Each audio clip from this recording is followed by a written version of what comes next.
प्रिय दर्शकों, एक बार माता लक्ष्मी भगवान श्री हरि से पूछती हैं, चाहती हूँ कि क्या पृथ्वी लोक पर मनुष्यों को पूर्व जन्म का कर्ज भी चुकाना पड़ता है, और मृत्यु के बाद मनुष्य की आत्मा अपने साथ वह कौन कौन सी चीजें हैं जो साथ लेकर जाती है, तथा उन सभी का प्रभाव मनुष्य के मृत्यु के बाद। मित्रों, तब मुस्कुराते हुए भगवान श्री हरि विष्णु कहते हैं, हे देवी लक्ष्मी, आज आपने जो प्रश्न किए हैं वह समस्त मानव जाति के कल्याण हेतु अत्यंत महत्वपूर्ण है। हे देवी, यह सत्य है कि इंसान को अपने पूर्व जन्म का कर्ज अवश्य ही चुकाना पड़ता है, और मृत्यु के बाद भी कुछ ऐसी चीजें हैं जो आत्मा के साथ में ही रहती हैं और उनका प्रभाव मनुष्य के दूसरे जन्म पर भी पड़ता है। तब माँ लक्ष्मी पूछती हैं, हे प्रभु गोविंदा, कैसा कर्ज होता है जो अगले जन्म में भी चुकाना पड़ता है, और वह कौन सी चीजें हैं जो अगले जन्म में भी प्रभाव डालती हैं? फिर भगवान श्री हरि कहते हैं, हे देवी, आज मैं आपको इसी विषय में एक कथा सुनाता हूँ। आप इस कथा को ध्यान से पूरा सुनेंगे तो आपको आपके सभी प्रश्नों के उत्तर अवश्य ही मिल जाएंगे कि पूर्व जन्म का कर्ज क्यों चुकाना पड़ता है। मित्रों, इस कथा का श्रवण करने मात्र से ही आपके जीवन में सुख संपत्ति और धन की वर्षा होगी, इसलिए इसे पूरा ध्यान से जरूर सुने हैं माता लक्ष्मी।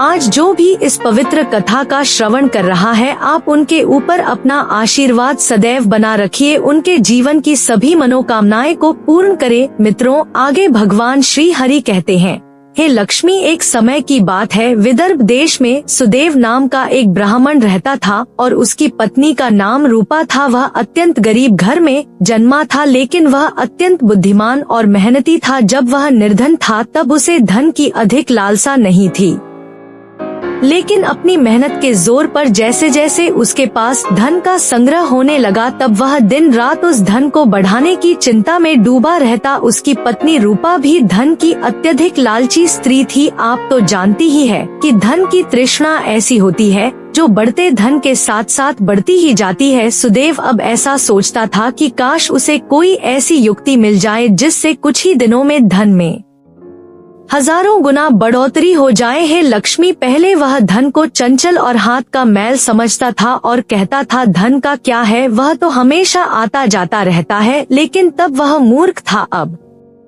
उसकी आंखें खुल गई थी और वह धन का अत्यधिक संग्रह करने लगा। उस धन से दान धर्म आदि करने लगा तथा वह साधु और महंतों की सेवा में लगा था। पहले उसकी ईश्वर में बड़ी ही श्रद्धा थी, किंतु समय के साथ साथ धन के लालच की भड़कती हुई ज्वाला ने उनके अन्य सभी सद्गुणों को भी जला दिया। धन की लालसा ने उसकी अंतरात्मा को हमेशा के लिए नष्ट कर दिया। पहले जब भी सुदेव के द्वार पर कोई साधु महात्मा आते तो उसका मुख फूलों की तरह खिल उठता था, परंतु अब आदर सत्कार के समय मुख पर निराशा और मायूसी ही रहती है। मित्रों, भगवान श्री हरि कहते हैं, हे लक्ष्मी, एक बार की बात है, संध्या का समय था। सुदेव के द्वार पर एक साधु आकर रुका और बोला, हे पुत्र, मैं एक यात्री हूँ और आगे हरिद्वार को जाना है। आज की रात बिताने के लिए साधु को स्थान मिल जाए तो अच्छा होगा। मैं बड़ी ही आशा से आपके द्वार पर आया हूँ।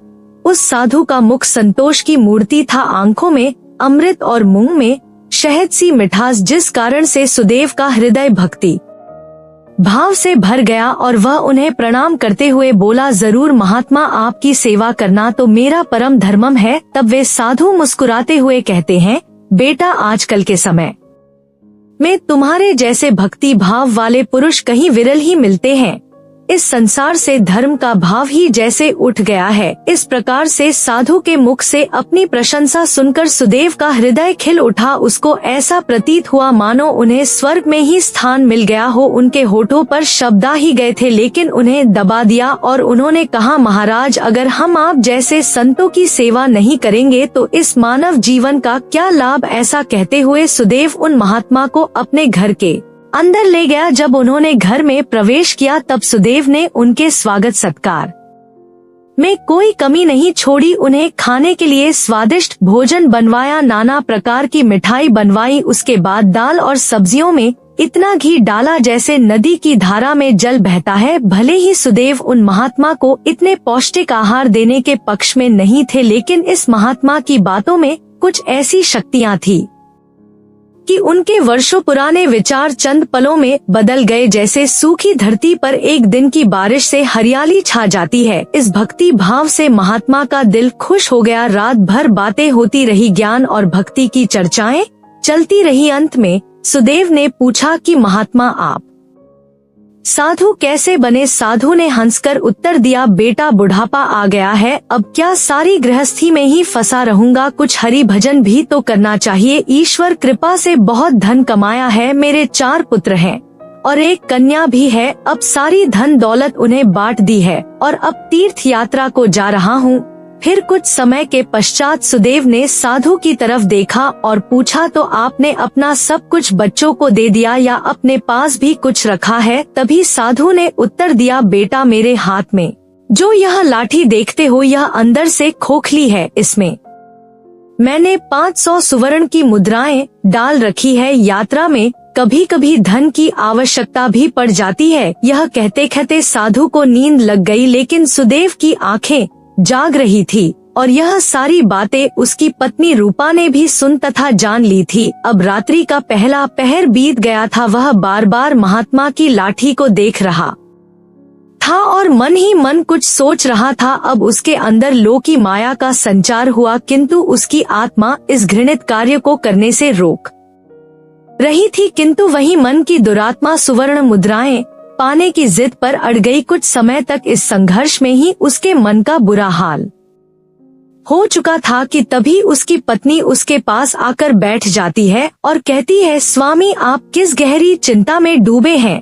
क्या आप भी वही कुटिल मंशा से सोच रहे हैं जो मैं भी सोच रही हूँ? इस महात्मा ने तो अपनी खूब सेवा करवा ली है, अब इन्हें कुछ तो हर्जाना भरना पड़ेगा। तब सुदेव कहता है, रूपा मेरे मन में बड़ी ही दुविधा हो रही है। हमारा कर्तव्य है कि अतिथि की सेवा करें, किंतु अगर हम इनके धन को चुराते हैं तो पाप होगा, शायद हमें ऐसा नहीं करना चाहिए। तब उसकी पत्नी कहती है, अजी आप कैसे फिजूल की बातें कर रहे हो? इस महात्मा की उम्र ढल चुकी है और क्या पता कब यह लुढ़क जाएंगे। वैसे भी अब यह अनाथ है और अपना अंतिम समय बिताने हेतु हरिद्वार जा रहे हैं। आप अपने मन को मत रोको और इन सुवर्ण मुद्राओं को ले लो। मुझे लगता है ईश्वर भी यही चाहते हैं, इसी कारण से यह महात्मा यहाँ पधारे हैं और जो बात सबसे गुप्त रखनी चाहिए उसे ही आपको बता दी है। तब सुदेव ठीक है ऐसा अपनी पत्नी को कहता है। मित्रों, भगवान श्री हरि कहते हैं,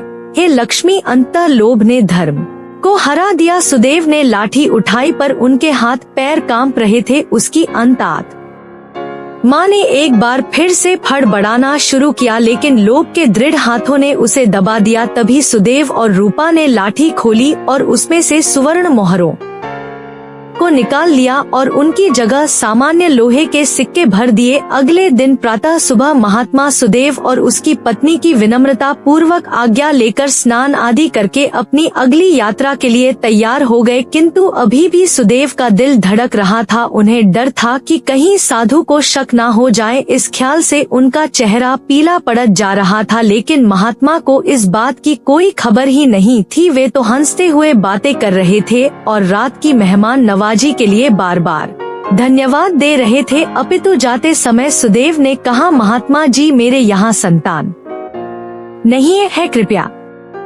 भगवान श्री कृष्ण से प्रार्थना करें कि उनके जैसी ही हमारे यहाँ संतान हो जाए। वैसे तो हम पापी हैं, हमारी प्रार्थनाएं का कोई असर नहीं हो सकता, किंतु आप तो महात्मा है, भगवान आपकी बात जरूर सुनेंगे। तभी मंद मुस्कान के साथ महात्मा ने उत्तर दिया, सुनेंगे या नहीं यह तो वही जाने, लेकिन मैं तुम्हें आशीर्वाद देता हूँ कि भगवान श्री कृष्ण तुम्हें संतान दे। इतना कहकर वे महात्मा वहाँ से चले गए। मित्रों, भगवान श्री हरि कहते हैं, हे लक्ष्मी, अब जैसे सुदेव के सिर से एक बड़ा बोझ हट गया था। उन्हें ऐसा लगा जैसे महात्मा के जाने के साथ ही उनके दिल से एक पत्थर हट गया हो। किंतु वे दोनों पति पत्नी इस चोरी के फल से नहीं बच सकते थे। यह बात सुदेव का मन और मस्तिष्क भी अनुभव कर रहे थे, परंतु वह इस चोरी के प्रकट होने से वे बहुत डरते थे। चोरी का प्रकट होना प्रत्यक्ष था हे लक्ष्मी, किंतु उसका फल भविष्य के किसी वर्तमान समय के सामने भविष्य की परवाह नहीं करता है। वहीं दूसरी ओर जब वे महात्मा हरिद्वार में पहुँचे तो उनका हृदय अत्यंत प्रसन्न हो गया। यहाँ साधु संतों को देखकर ऐसी प्रसन्नता हुई मानो उन्हें सभी देवताओं के साक्षात दर्शन हो गए हो। उनका मन ईश्वर भक्ति में लीन हो गया। फिर अगले दिन उन्होंने उस मंदिर के मुख्य रसोइये कोडोट बुलाकर कहा, महाराज, मैं यहाँ दर्शन हेतु आने वाले सभी यात्रियों के लिए अन्नदान करना चाहता हूँ और अब यहीं एक मेरी इच्छा बाकी है। कृपया आप हमें बताएं कि सभी लोगों के भोजन तथा निवास और वस्त्र दान के लिए कितना खर्च हो सकता है। तभी उस व्यक्ति ने कुछ हिसाब करते हुए बताया कि महाराज, अन्नदान, निवास और वस्त्र दान और अन्य सभी प्रकार के कार्यों के लिए कुल 400 सुवर्ण मुद्राएं लग सकती है तथा 10 से 20 कम अधिक भी लग सकती है। क्या आपके पास इतना ज्यादा और पर्याप्त धन है? ठीक है, मैं इसका प्रबंध करता हूँ। आप बस कल के सभी कार्यक्रमों का आयोजन करो, कहकर वे गंगा स्नान के लिए चले गए। फिर अगले दिन उनके कहे अनुसार उस रसोई ने पूरा आयोजन किया। हरिद्वार के परिसर में बड़ी ही धूमधाम और खुशी के साथ अन्नदान, वस्त्र दान, भजन आदि कार्यों को संपन्न किया। वहाँ मौजूद सभी लोग देखकर खुशी से कहने लगे, महात्मा स्वयं गरीब होकर कितने ही उदार है और जिनके पास धन की कोई कमी नहीं होती है, वे व्यर्थ के दिखावे बाजी में लुटा देते हैं, बेटों के विवाह पर उड़ा देते हैं, परंतु धर्म की राह पर एक कौड़ी भी खर्च नहीं करते। यह एक नेक दिल मनुष्य है जिसने अपना धर्म समझा और धर्म के सामने धन का मोह नहीं देखा। तब अपनी प्रशंसा सुनकर महात्मा के खुशी का कोई ठिकाना ना रहा। उनका हृदय आनंद से भर प्रसन्न हो रहा था। किंतु हे लक्ष्मी, वहीं दूसरी ओर उसका भाग्य रो रहा था। जब संध्या हुई, महात्मा ने अपने कमरे का दरवाजा बंद किया और लाठी को खोलकर देखा तो लाठी के अंदर लोहे सिक्के के देखकर उसका हृदय कांप गया। उसे ऐसा प्रतीत हुआ मानो वह कोई भयानक स्वप्न देख रहा हो। उसे अपनी आंखों पर यकीन नहीं हो रहा था। वह चाहता था कि यह स्वप्न जल्द से जल्द टूट जाए, पर यह कोई ऐसा स्वप्न नहीं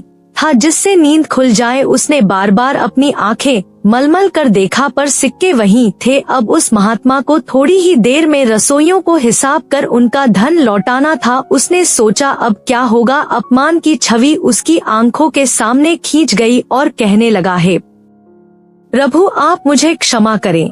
और महात्मा कांपते हुए खड़े हो गए। उन्हें अपमान का ख्याल अपमान से भी ज्यादा डरावना लग रहा था। अब उनमें इसे सहन करने की शक्ति नहीं थी। वे कुछ देर तक सोचते रहे और उन्होंने अचानक से दरवाजा बंद कर दिया और साथ ही उम्मीदों के द्वार भी बंद हो गए। महात्मा ने चारपाई की रस्सियों को निकाला और उन्हें छत से लटका दिया। अब मौत दरवाजे पर खड़ी थी कि तभी महात्मा की अंतरात्मा ने उपदेश दिया, दिमाग ने भी सलाह दी कि यह तुम क्या कर रहे हो।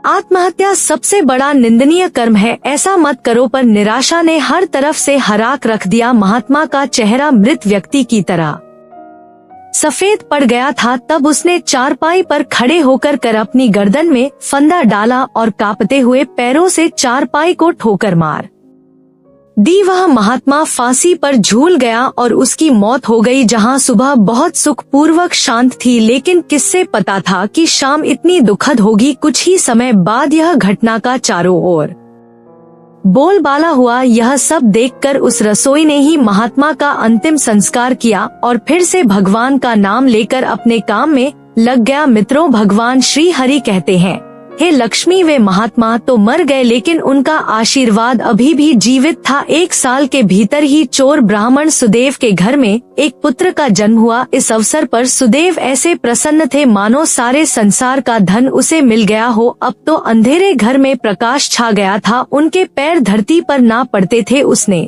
बालक का नामकरण संस्कार बड़ी ही धूमधाम से किया। इस उत्सव के अवसर पर एक नगर भोज दिया गया। उस दिन देव ने अपनी सारी जिंदगी की कंजूसी निकाल दी और धन को पानी की तरह बहाया और बालक का नाम आत्मदेव रखा गया। जैसे जैसे वह आयु में बढ़ता जाता, सुदेव की कामनाएं पल्ला पसार रही थी। आत्मदेव बहुत ही सुशील और भगवान का उपासक बालक था। उसकी तीक्ष्ण बुद्धि देखकर आश्चर्य होता था। लोग कहते थे कि यह कुल का नाम बढ़ाएगा। सुदेव यह सुनकर फूले ना समाते। उसकी शरारतों को और चंचलता को देखकर उनका प्यार और भी बढ़ता जाता था। इसी प्रकार 6 वर्ष बीत गए। आत्मदेव शिक्षा ग्रहण करने हेतु आश्रम में गया। वहाँ भी उसके गुणों का विकास होने लगा। वह हमेशा अपनी कक्षा में अव्वल आया करता था। सुदेव यह देखकर ईश्वर को धन्यवाद करता था, लेकिन कभी कभी जब उन्हें उस महात्मा के साथ अपने दुर्व्यवहार की याद आती तो उनके दिल में चुभन होती और उनकी आत्मा पर एक अनजाना सा डर छा जाता था। उन्हें बार बार अपने ऊपर गुस्सा आता था। वे अक्सर मन ही मन दुखी होते रहते और मन ही मन कहते कि मेरी बुद्धि कैसी खोटी थी, मैंने ऐसी मूर्खता क्यों की होगी। लेकिन बीता हुआ समय उनके हाथ में नहीं आ सकता था। उन्होंने सुवर्ण की 500 मोहरों को एक लाल वस्त्र में बांधकर संदूक में रख दिया और यह निश्चय किया कि वे उस महात्मा को वापस दे देंगे।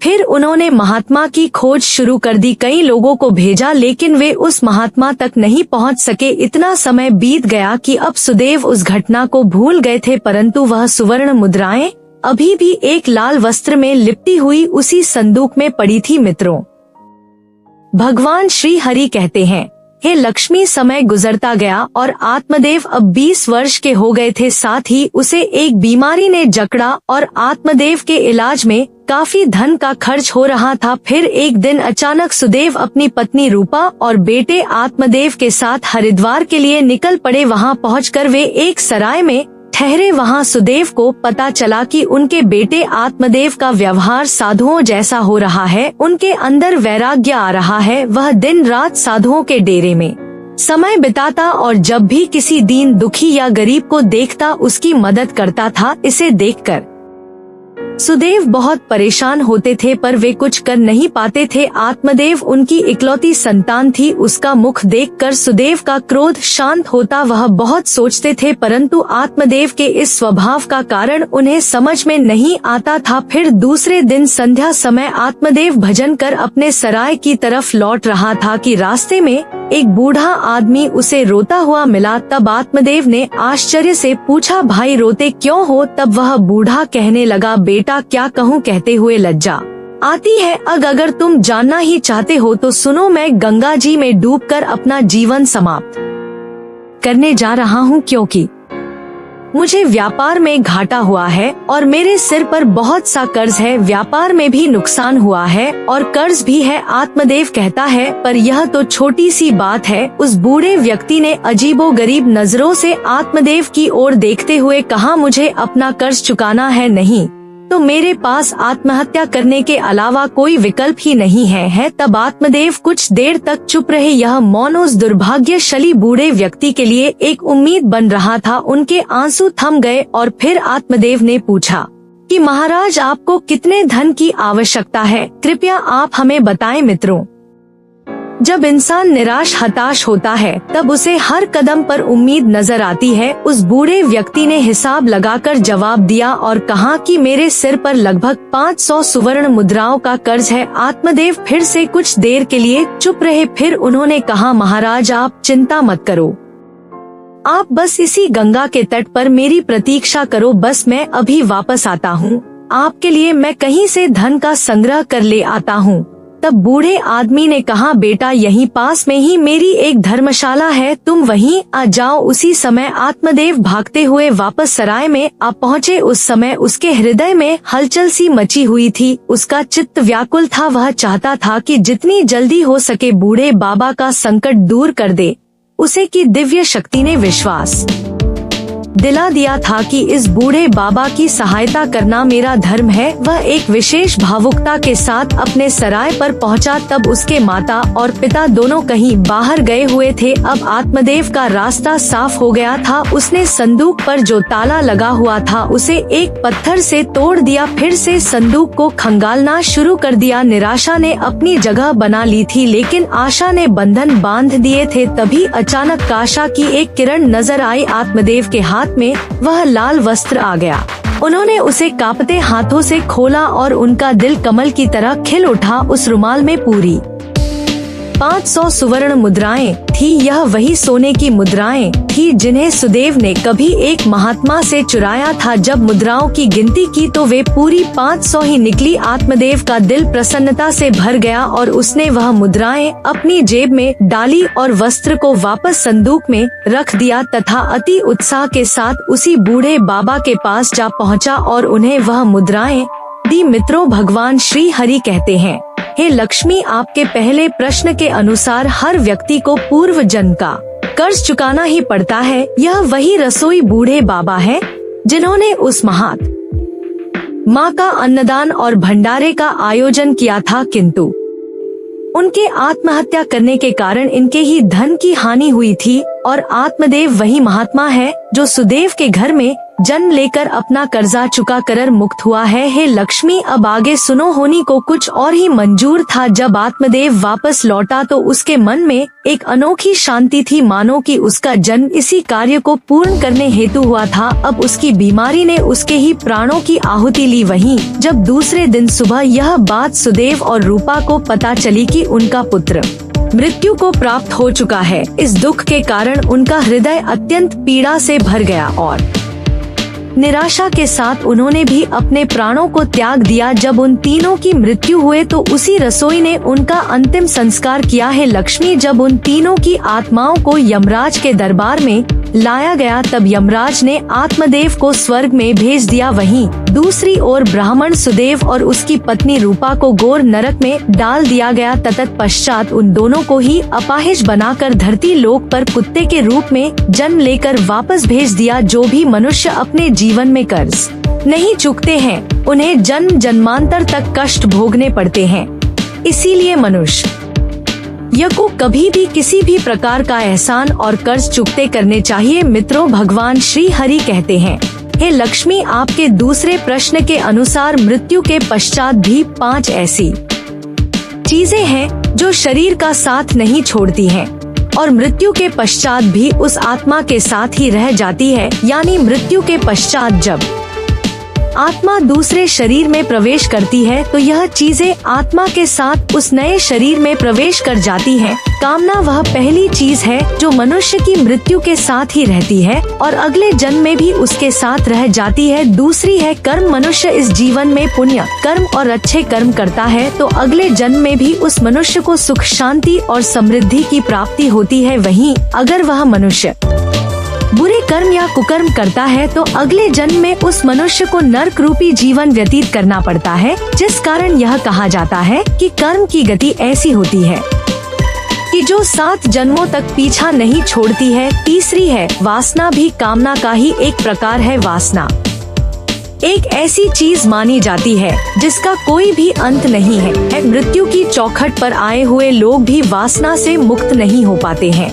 इस सांसारिक सुख की चाहत और काम की इच्छा वासना कहलाती है। मन, शांति और ज्ञान ही एकमात्र वस्तु है जो वासना से मुक्ति दिलवा सकती है। चौथी है स्मृति या ज्ञान। बुद्धिमान मनुष्य हमेशा ही बुद्धिमान और विवेकशील रहते हैं, जिस कारण से उन्हें जल्दी मुक्ति की प्राप्ति होती है। और 5वीं बात है कर्ज। एक ऐसी चीज है जो मनुष्य के मरने के बाद भी उसका पीछा नहीं छोड़ती है। अगर किसी से कर्ज लिया है तो उसे मरने से पहले जरूर चुका देना चाहिए। लिया गया कर्ज और दिया गया कर्ज जन्म जन्मांतर तक उस मनुष्य के साथ ही रहता है। अगर कोई मनुष्य कर्ज लेकर मरता है तो उसका कर्ज परलोक में वापस मांगा जाता है, साथ ही उसे अपने कर्ज की सजा भी दी जाती है। इतना ही नहीं, पुनर्जन्म में उस कर्ज के भरण के तौर पर उस मनुष्य के शरीर के किसी भी हिस्से को अपंग या अपाहिज बना दिया जाता है। अगले मिलने वाले जन्म में भी वह व्यक्ति सुख सुविधाओं से दूर रहता है और हमेशा अपने जीवन में असफल रह जाता है। मित्रों, तो उम्मीद है आपको यह कथा पसंद आई होगी। वीडियो को लाइक जरूर करें और कमेंट में जय श्री लक्ष्मी नारायण अवश्य लिखें। साथ ही चैनल को सब्सक्राइब करें। आप सभी का धन्यवाद।